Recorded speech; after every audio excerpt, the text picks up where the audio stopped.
Companion keystroke shortcut Alt equal. Now in cell G2, we'd want to do a total, say, of the cells to the left. Clicking AutoSum, this is the typical standard approach. I want to show you a better way, but certainly there's something of merit to say when I use AutoSum, I will want to know what it's about to do, so it's a good idea to click the AutoSum button. Check out the visual, and if it makes sense, fine, and then what? Many people hit enter, that's fine. You can also click the button again. And that brings to mind the shortcut. Instead of pausing each time, as you have become more comfortable with the function, you know it's going to work nearly always. So why not just put the active cell in the appropriate position as here, and simply double-click AutoSum. Just fine. If you are using the keystroke shortcut, you want to hit Alt equal, and then hit enter. Same general idea. As you prefer. There are times our hands are on the keyboard, and sometimes that's just a bit faster. A couple of other methods, though, as to how to use AutoSum most efficiently. For example, in column B, we've got some numbers right here. Now, if we were to highlight the numbers, we could then click AutoSum once. The total goes below it. A variation on that, not necessarily better, would be to highlight these cells and the empty cell below it, and click AutoSum, the total will go there. And in the grid of data down here, you could imagine wanting to put totals on the right side.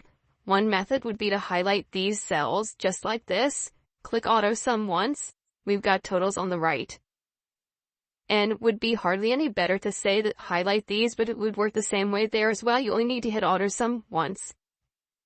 And in other situations, maybe just beneath these, but not to the side, we might want totals right here. Same general idea, of course. Click AutoSum once. We're all set. Could we do both there?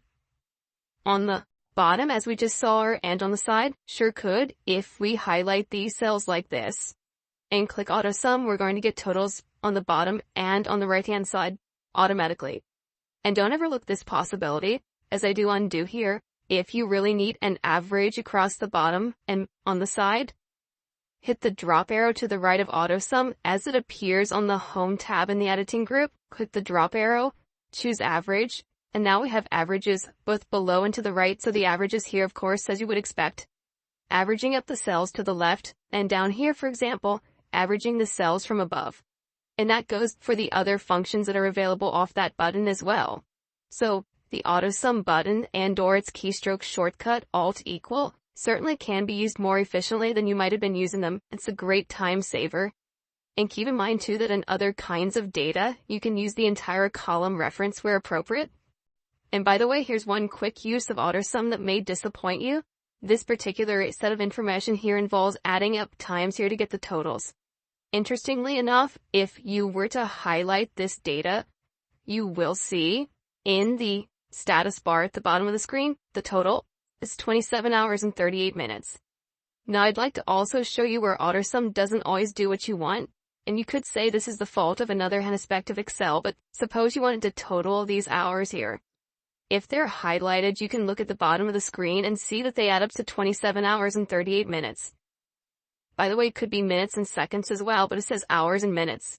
Now, if you click on K9 to put in the total and use good AutoSum, you're obviously going to be a little bit disappointed. You know that isn't the correct answer. Now, the previous answer is 27 hours and 38 minutes. That's kind of a clue as to what's going on here, but the fix isn't nearly so obvious. As you might expect, this is a formatting issue, and I think it's a bit of a flaw in Excel. If you're adding up hours and minutes, and they go over 24, you get the remainder. If they go over 48, you get the remainder over 48 hours and so on, in chunks of 24 hours. If you were to right-click here and format this, you're on the right path to fixing this, but the solution is not an obvious one. When you come to the Format Cells dialog box and go to the time options, the answer is in here, the choice is in here, but certainly not obvious, and it's the one that has the 37 in it. As if we should all know that. As soon as you click OK, that is a sensible answer, although in this case it does show seconds, which we wouldn't want to see. And again, a quick fix, which I could have done earlier. Right-click back into Format Cells, and this time jump into the custom variation. It'll take this same display we're using here, and we want to knock off the seconds and the other characters out there, and that with and then we're okay. So that's a bit of an adjustment you'll have to make when you're dealing with times. But in all other respects, I think you can see These various ways of using not only the AutoSum button, but its variations in tabulating data in columns and rows and in rectangular ranges is certainly a lot faster than writing functions and formulas.